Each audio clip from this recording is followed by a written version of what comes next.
Thanks everybody for coming. Mariana also told me there's no weed smoking in the balcony. Apparently there was an incident.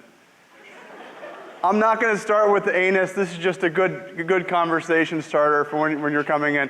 Actually, this is a lack of anus. This is a face mite. These live on you. They don't have an anus, and so they just fill up with feces and eventually just sort of explode or disintegrate on your face. We all die somehow, and this just seems like a bad way to go.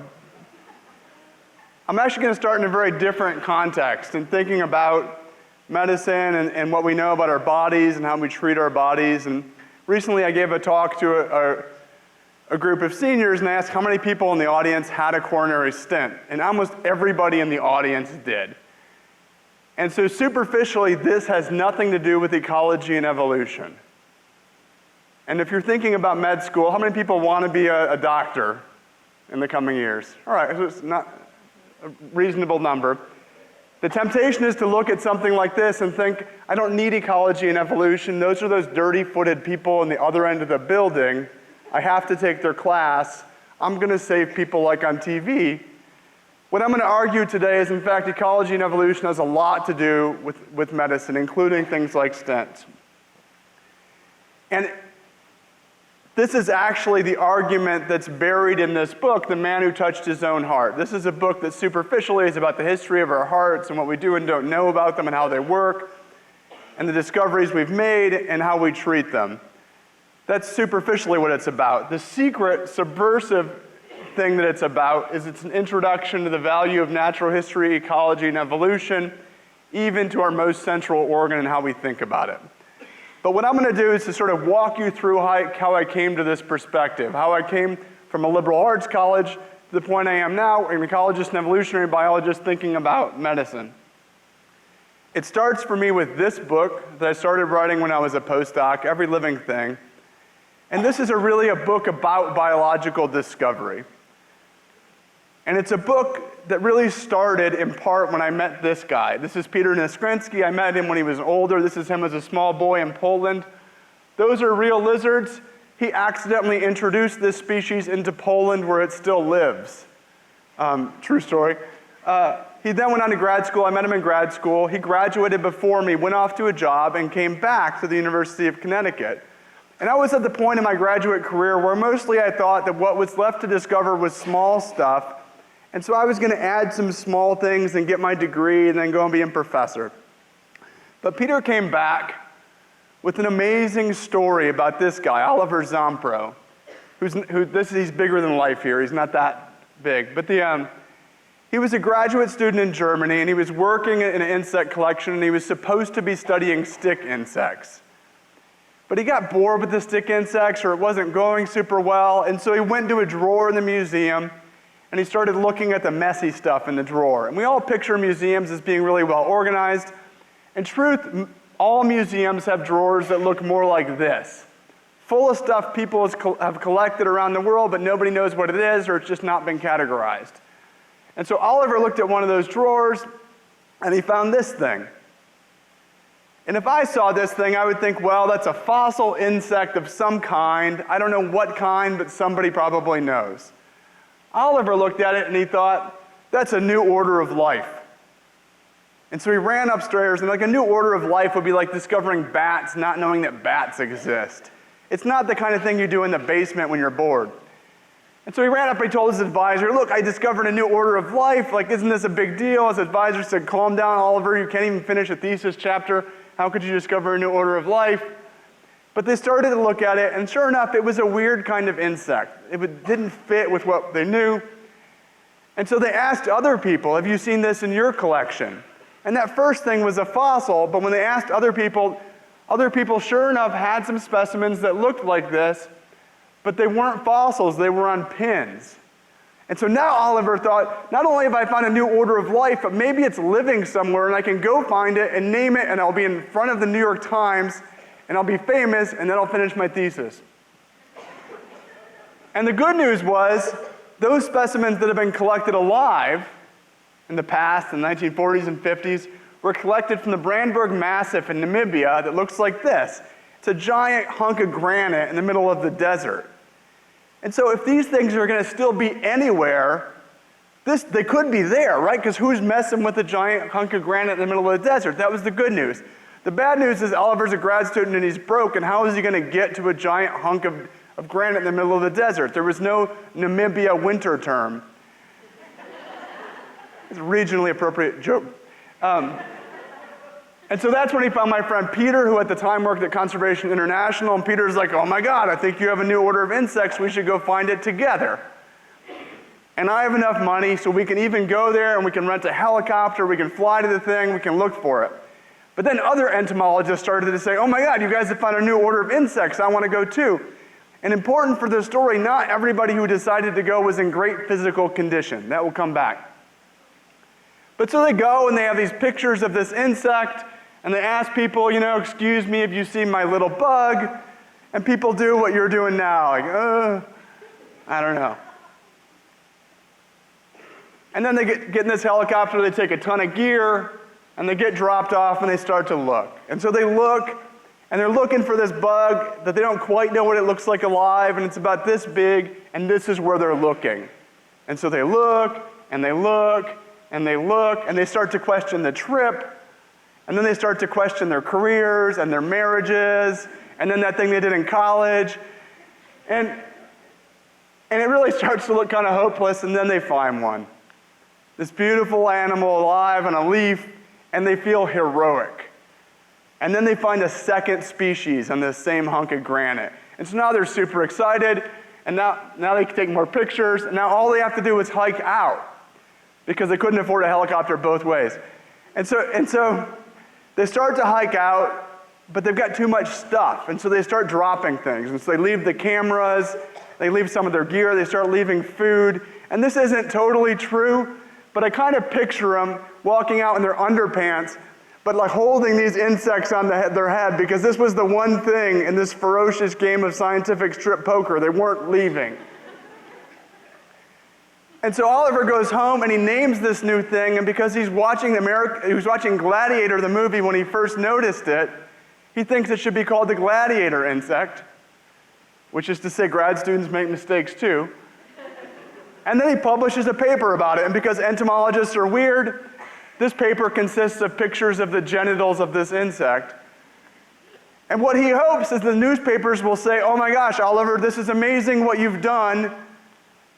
I can't believe it. And this is in part what happens. It's in the news all around the world. But then a second thing happens. Other entomologists look in their junk drawer and they find these things. And in fact, there are a bunch of species, and they're all over Africa, including in abandoned lots next to schools in Cape Town. This is a really common species in South Africa. Which is to say that if you were a kid and you found this and you just persevered enough and said, does anybody know what this is? A kid could have discovered this new order of insects, which ends up being called the Manta Phasma toads. Disagreement about whether it's an order or a suborder, but it really is new. This to me was a huge revelation, which was that out there were new orders of life lurking, and I could go in message roars or I could go to urban lots and I might find them. This was like what it took to finish my PhD, this story. And it was sort of over, but this emboldened me to write that first book, Every Living Thing, really about this question of what we can still discover. But Peter wasn't done, because Peter went back to South Africa, and Peter likes katydids the most, and then he likes other animals, and then he likes trees, and then he likes humans. And so Peter goes to Cape Town, and he wants out of Cape Town as fast as he can get, and so he hitches a ride with a trucker. The next time he goes back, the trucker stops to peach. Peter gets out of the truck, goes to a bush at the truck stop outside of Cape Town, and finds in a single bush 4 new species of katydids and a new species of these gladiator insects. Which is to say, not only could kids find them, but you could find them while peeing at a truck stop. And so I think this is, you don't have to care about insects to realize what this means is there are big discoveries lurking all around us. And I started to think about this, but when I was writing the book, I really misplaced that sense of discovery, and I thought the lesson was that the discoveries were far away and we had to go find them. And I think that the reason I made that mistake in thinking that we had to find those discoveries far away, places like deep sea vents or in the microbial world of the tiny, was the arrogance of now. The sense that we're all born to, and everybody's been born to for thousands of years, that what we know now is most of everything we will ever know. When in fact, I think the truth is what we know now is a teeny part of what we will ever know. We look back at the Dark Ages and we laugh at those bozos, like, oh man, they didn't even cut the right parts out. We're still those bozos, just about different stuff. And so what the thesis of this talk is, in light of the reality that there are new orders out there and that those new orders might be in backyards, in light of the fact that what we tend to believe is we understand most of what we can understand, but that is flawed, the thesis is that we miss not just new orders of weird bugs, but nearly everything. That seeing more often requires assuming nobody else knows, which is a lesson from Oliver's work.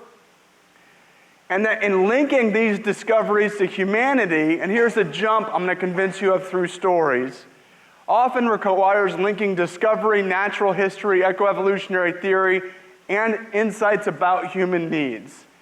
The problem is that right now you're all being trained in such a way, for the most part, although less so at a liberal arts college, such that these things will be done by different people. And so when I ask people, what do you want to do? It was typically one of these things, not all of them. And so somehow we have to bring them together. And so I'm going to walk you through some stories that make this point.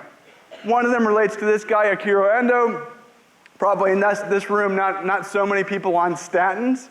But if I asked the professors to raise their hands, I bet about half of the professors would be on statins, which are cholesterol-lowering drugs.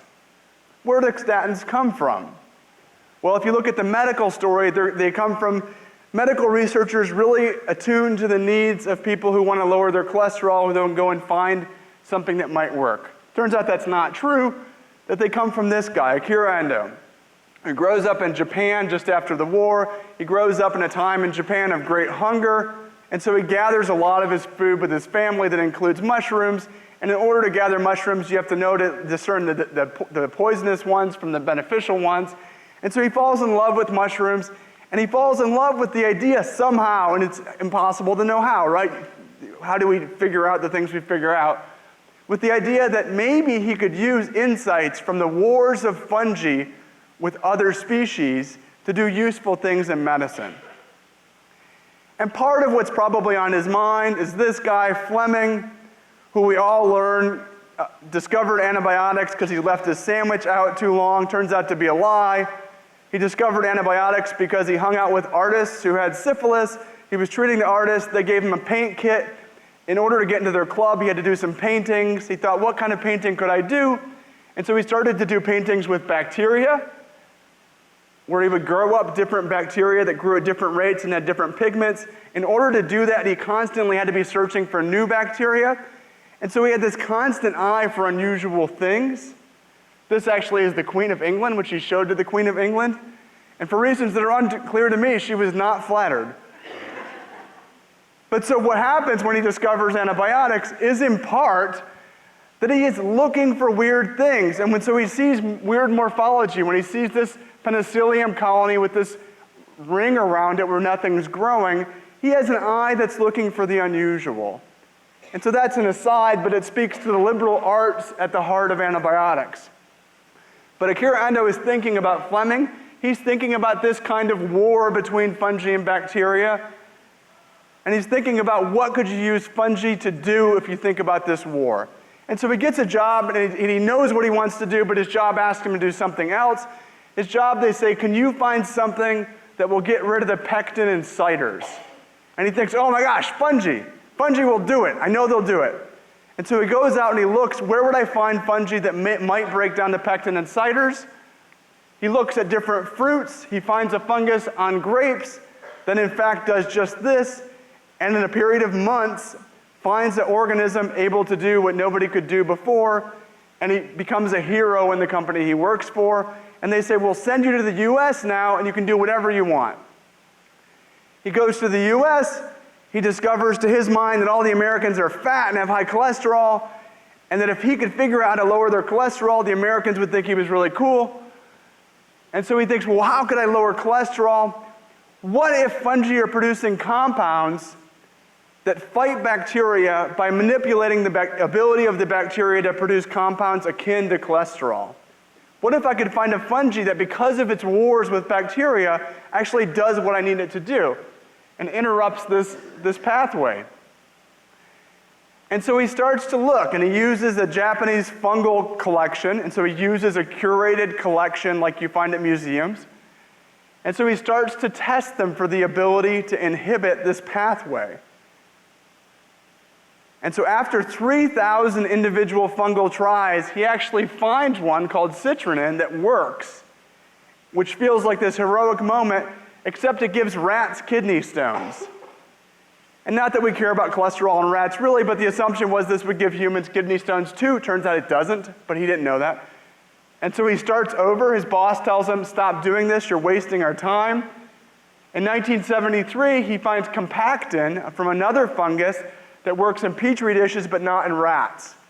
At this point, it's been about 6 years. His boss tells him, look, dude, you found the pectin thing, that was good, but what you're doing now is idiotic, you're wasting our money. Do something real or you're not working for us anymore. He's going home, his friend has chickens. He says, hey, can I borrow your chickens? Well, not borrow, because I'm probably going to kill them, but you know what I mean. His friend says, okay. He tries this in the chickens, and it works to lower the cholesterol of chickens, and this drug from fungus becomes statins. And so this is where Lipitor comes from. This is the first part of the story. It comes not just from ecology and evolution, but from the concerted effort to use ecology and evolution to predict where we find something like this. And it's in a large part due to statins, and we can argue about how frequent they should be used. The deaths from cardiac heart disease have gone down. Another interesting story in the context of the heart is that of heart transplants. This is Louis Washkowski. He's the first guy to get a heart transplant. This is early enough in the story of heart transplants that his wife thought that when he got the transplant that he would develop the personality of the teenage girl the heart came from. And so when he got the transplant and he lived and looked up at her and he sounded like himself and not a teenage girl, it was amazing. And in fact, this was another amazing newsworthy moment. Christian Barnard, who does this surgery, he becomes a hero. He's a movie star. He's a star. He sleeps with movie stars, which his wife totally did not like. And this goes on to become this story in which people all over the world then try to be the first to do heart transplants. He was the first in South Africa. People then try to be the first in the U.S. And then when the first in the U.S. happens, the first in Texas, then the first in Michigan, then the first in South Central Michigan. And it becomes this race to transplant hearts because obviously this is a useful thing. But Washkowski lived 18 days. And in fact, in the first years of heart transplants, essentially nobody lived longer than weeks or days, with one or two exceptions. And the historians now suggest that these individuals who received these transplants early on lived fewer days than had they just stayed at home. And so in a medical context, this is a tragedy of hubris. But what then happens is cyclosporine is discovered. Cyclosporine is an immunosuppressant. It allows transplant recipients, their bodies, to not fight the heart they've been given. And it's not the only innovation that was required for the dawn of heart transplants, but it was the key one. Where does this come from? If you read a medical textbook, it comes from soil. In fact, it was discovered in soil, and nobody ever looked at why a soil fungus might produce an immunosuppressant. You can buy it on the shelf. Very recently, Kathy Hodge at Cornell University was going through an insect collection, a fungus collection made by students, and she found this. This is a fungus growing out of a beetle larvae from cow poop. And because she's a biologist, she thought, you know, it would be super fun on a weekend. I can spend time growing this and see what it turns into, what the other life stages of this fungus are. Other people go to concerts. She was going to work with this fecal fungus. And so she did this, and when she did, she discovered something interesting. It was Cordyceps subtilis, which is a fungus that takes over the brains of insects and makes them do its bidding. It controls their nervous system, it controls their immune system, and in this case, it appears to make this beetle crawl into cow poop where the fungus can then grow with absolute joy and freedom. That was interesting, because that's the same fungus that produces cyclosporine. And what's now thought is that the reason that cyclosporine from this fungus works as an immunosuppressant is it evolved to suppress the most basic aspects of the immune system that are shared by insects and humans. And so people now, and only really now, are starting to look at other cordyceps for other immunosuppressants. Another example. Chimps and humans were so beautifully similar. Medically, we're similar. We both have hearts with these amazing coronary arteries. We have heart attacks. They have heart attacks. We're like, really close. I mean, what's more human than this moment of the other chimps looking on at the chimp who's had the heart attack? It's like the baseball hero getting wheeled away. And everybody always assumed that chimps and humans had the same kind of heart attack. Turned out no one had ever looked until 2005, when Nissi Varkey decided to look at collections of chimps that had had heart attacks in parafilm, and then humans that had heart attacks. And in humans who have heart attacks, the most common heart attacks come from clogged coronary arteries.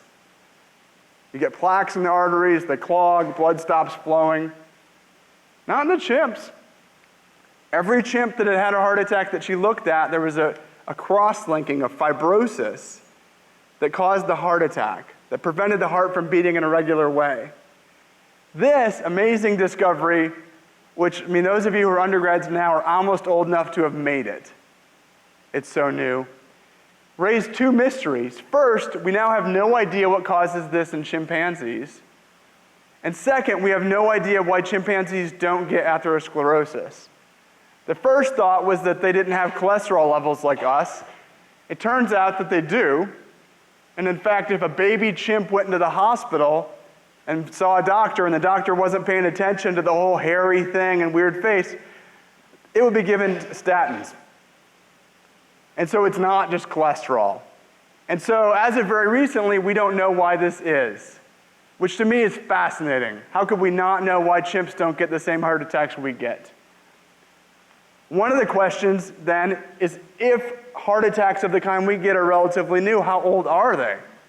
Another recent body of work relying on another kind of natural history that related to mummies, that related to archaeology, that related to the study of cultures, has started to look at mummies for atherosclerosis. There's an old literature on this. This new literature totally ignores it. Turns out we did this in the 1900s too, and nobody paid attention. I'm only going to be talking about the new one. We can talk about why scientists ignore each other later. But so the new literature, not paying attention to the old literature, looks, and they first look at this literature at ancient Egyptians.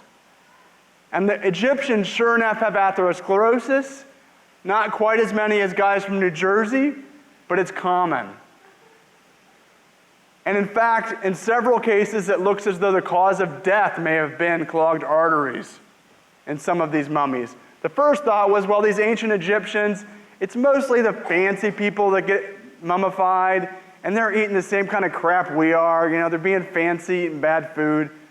And so maybe that's just diet. The new studies of different groups who have very different diets also suggest atherosclerosis in humans is ancient. This then raises a whole new suite of questions that are only raised by the use of archaeology, natural history, evolutionary history in light of this medical question. And the truth is, there's not a good answer to what this means yet. It's still new.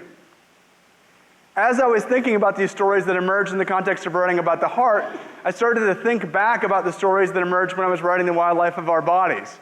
How many of the other stories of what we know and don't know relate to ecology, evolution, and collections? And I thought about this one. How many of you have heard of toxoplasmosis? When do you hear about it? What should you not do because of toxoplasmosis? Right. Yeah, so if you're pregnant, you shouldn't mess with cat. Nobody should mess with cat litter, by the way. It's just not a good hobby. but you shouldn't change the cat litter when you're pregnant because this parasite can infect the fetus and have really terrible outcomes. And from a human perspective, that was the whole medical story for most of history. But basic biologists worked on this part of the story because it turns out that rats and mice get the parasite, and then the only way for this parasite to have sex is if it gets into a cat. And this is the kind of thing that, funding agencies think, oh, don't talk about that on the radio because the people in Senate are going to hear about it and they're going to say you're doing studies on sex in cats and, oh, it's going to be bad. But so nobody paid attention to this at all. But it turned out there was really nice work done to ask the question in that basic context of how does a mouse or a rat get eaten by a cat with enough of a frequency to allow the parasite to fulfill its wishes. Because in the cartoons, they're always been eaten by cats, but not in the real world. Turns out this parasite gets into the brain, releases the precursors of dopamine, and makes the mice and rats less scared, less vigilant of predators, attracted to the smell of cat pee, and more likely to get eaten by a cat. When I was a grad student, because I was an ecologist, this was a cool story that we knew and we thought made us cooler than other people. But it was not a medical story, and so it wasn't funded.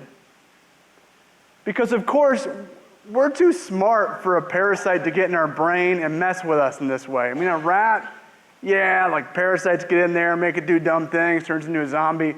But I mean, I can do calculus. Well, I can't do it anymore, actually, is a good question. But I used to be able to do calculus. But it turns out we actually get the parasite not just in the form that you get here, but in multiple forms when we consume meat that's not fully cooked.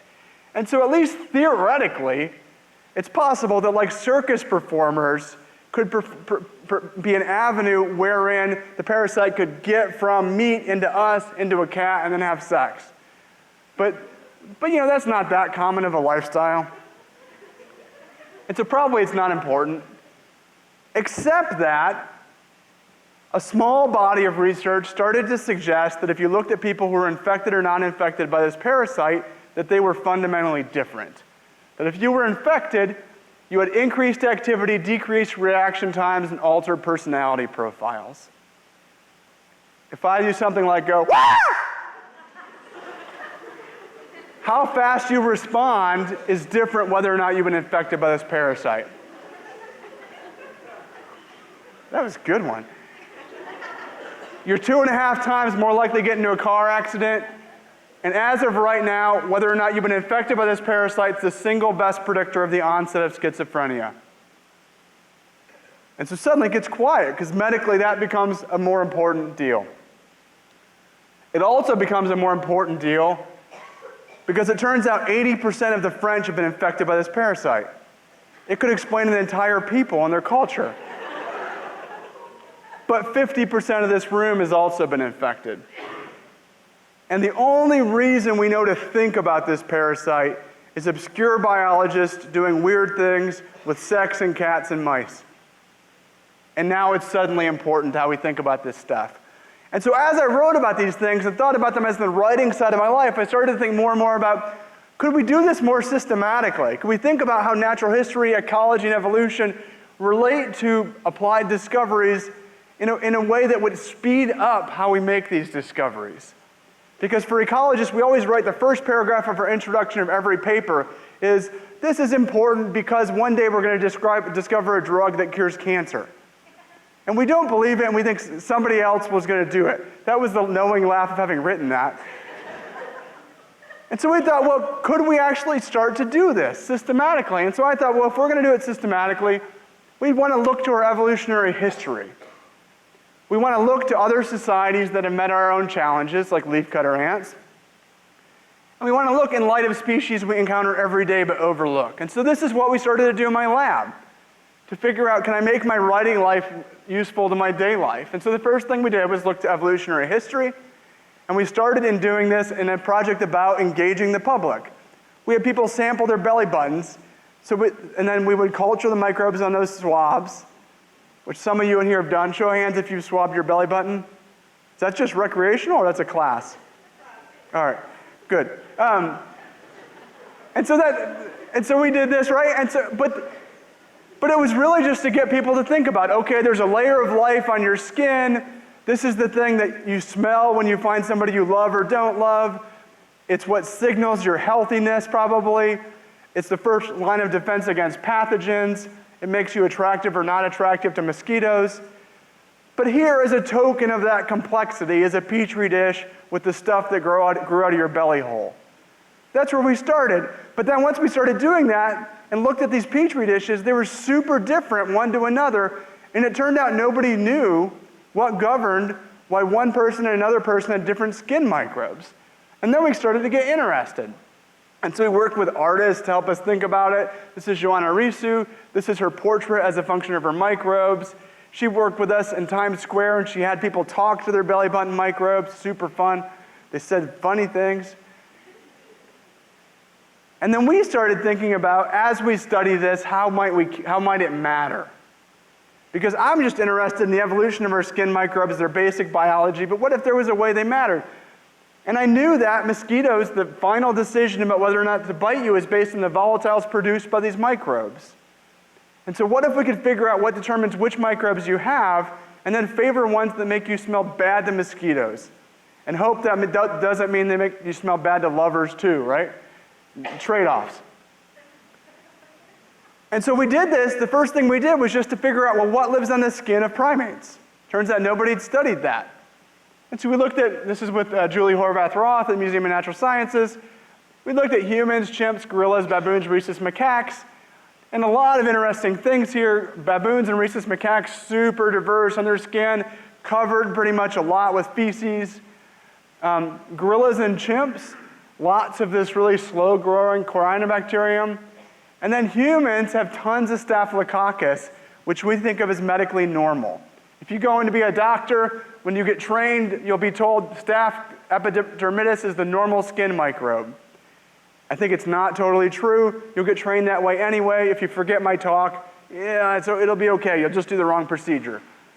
But what was really interesting is if you looked at humans, we're super variable one person to the next.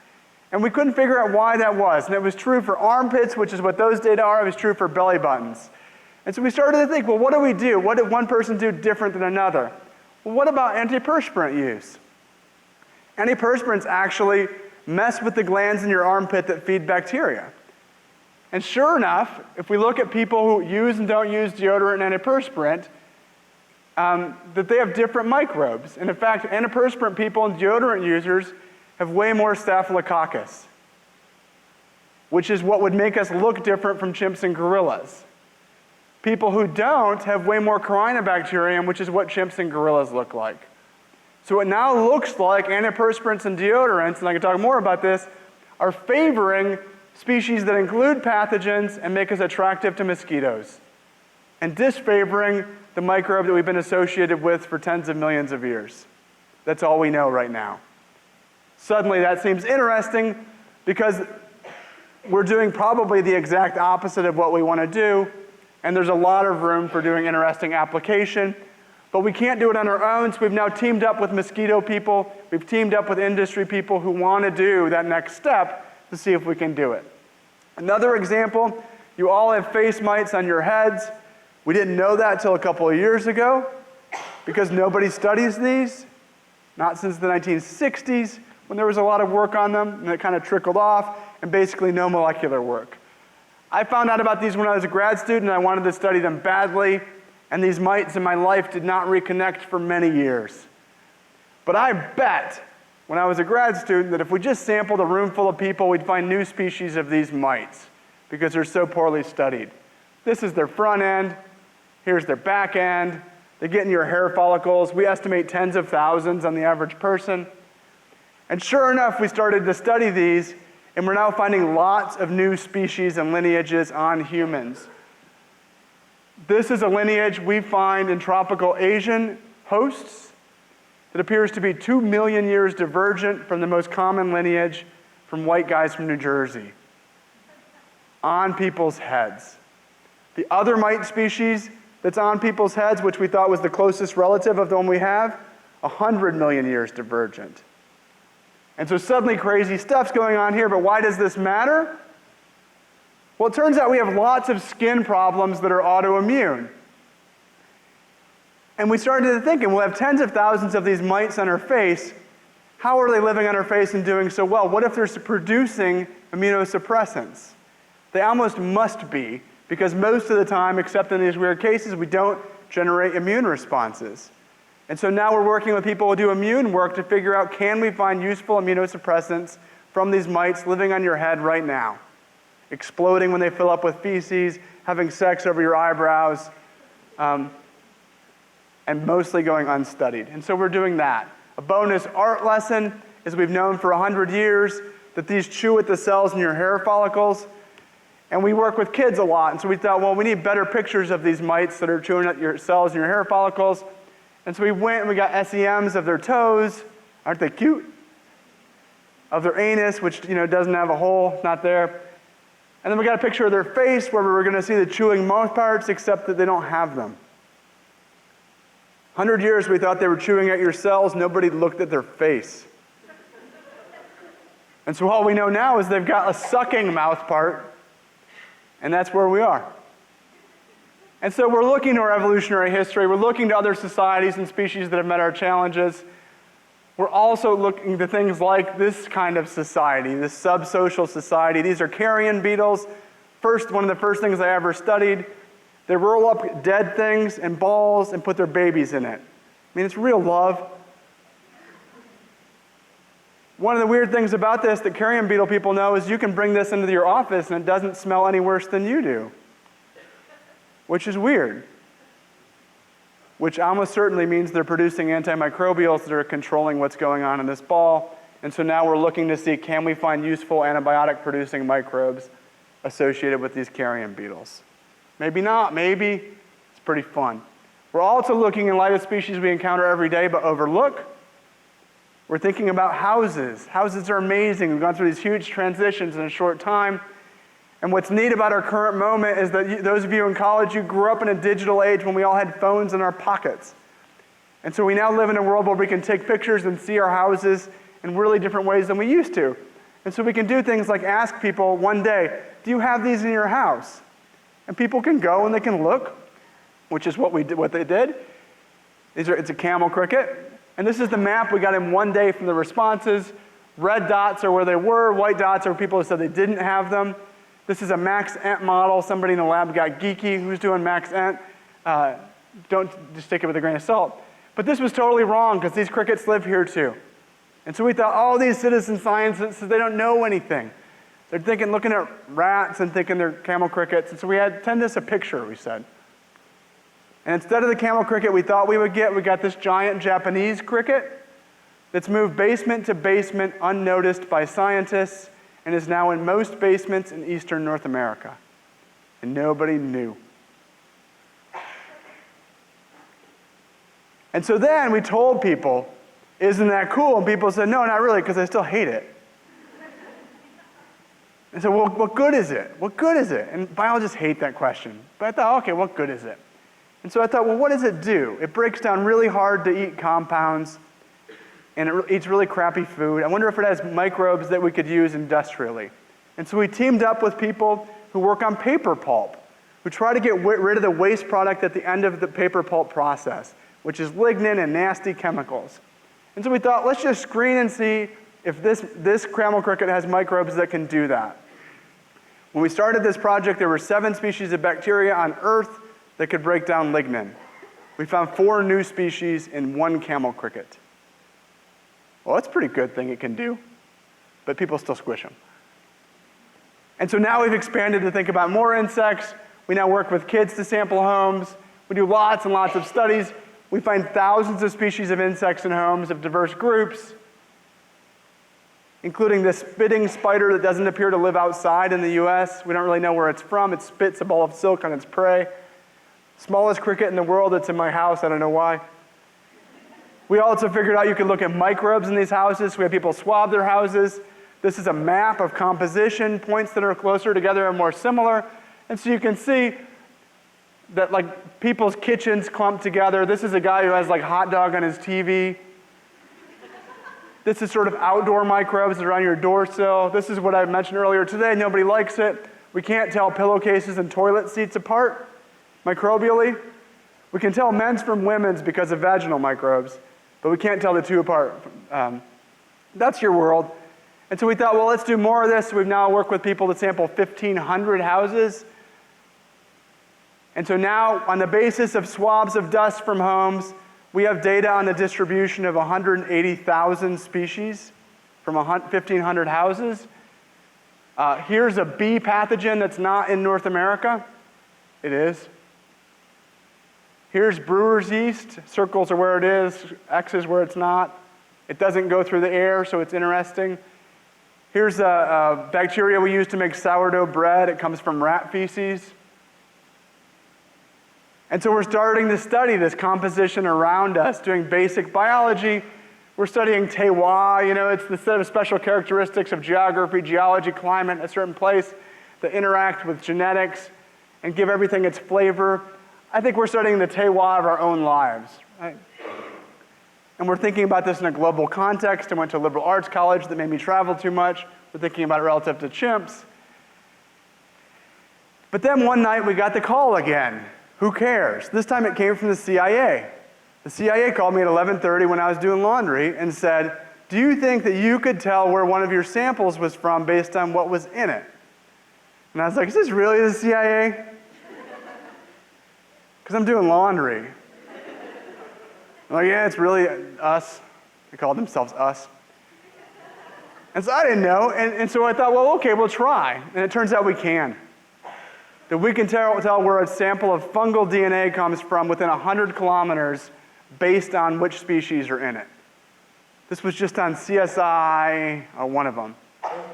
But it's really interesting. So this is where we predict things would be based on their composition. This is where they are. We do pretty well. We can also predict, is there a cat around? Is there a dog around? And all of this ends up being useful and now is being used forensically, at least on TV. And we never thought we would get there. But it required us to do the natural history and be open to the application. And so the thesis of my talk, to reiterate, and for you to take into your lives, is that we miss nearly everything. That seeing more for you requires assuming nobody else knows. And that pulling this together, making it valuable to humanity, is going to require linking discovery, natural history, ecology and evolution, and an understanding of human needs. At a liberal arts college, you're in a unique place where people who do all those things might be at lunch together. Meet those people, know them, rely on them when you go into your subsequent fields so that you can do these things together, and so that maybe when you're scientists or doctors or whatever else, we're not so terribly ignorant as we are today. If I was a really good speaker, this is when I would come around and say that this gladiator insect is now being used to cure cancer. I'm not that good. What I will say is one of the realities of the world we live in is that we mostly haven't named the species around us. And until we name them, until we start to understand them, they can never enter this process of becoming useful. The estimate of the number of species on Earth by Linnaeus was 12,000. Named species today about 2 million. The most conservative estimate of the number of species of metazoans on Earth is 8 million. 6 out of 8 not named. Terry Irwin thinks 100 million. I'll actually provoke you and say I think there are 200 million, not because I think it's true, but because we're so stupid that nobody can show that that's wrong yet. And so in conclusion, ecological and evolutionary insights along with art make discoveries more likely, big practical discoveries. But ecological and evolutionary insights can only be applied to species we know not well enough to make predictions about. Most species are not yet in that category. Most species will not be in that category for 1,000 years. And so I'll close there. I'm so delighted to have been able to come here today. I've had a wonderful time. It reminds me of being at a liberal arts college myself. It seems like you have a really special place. Take advantage of it. Don't just do something next, do great things. Thank you.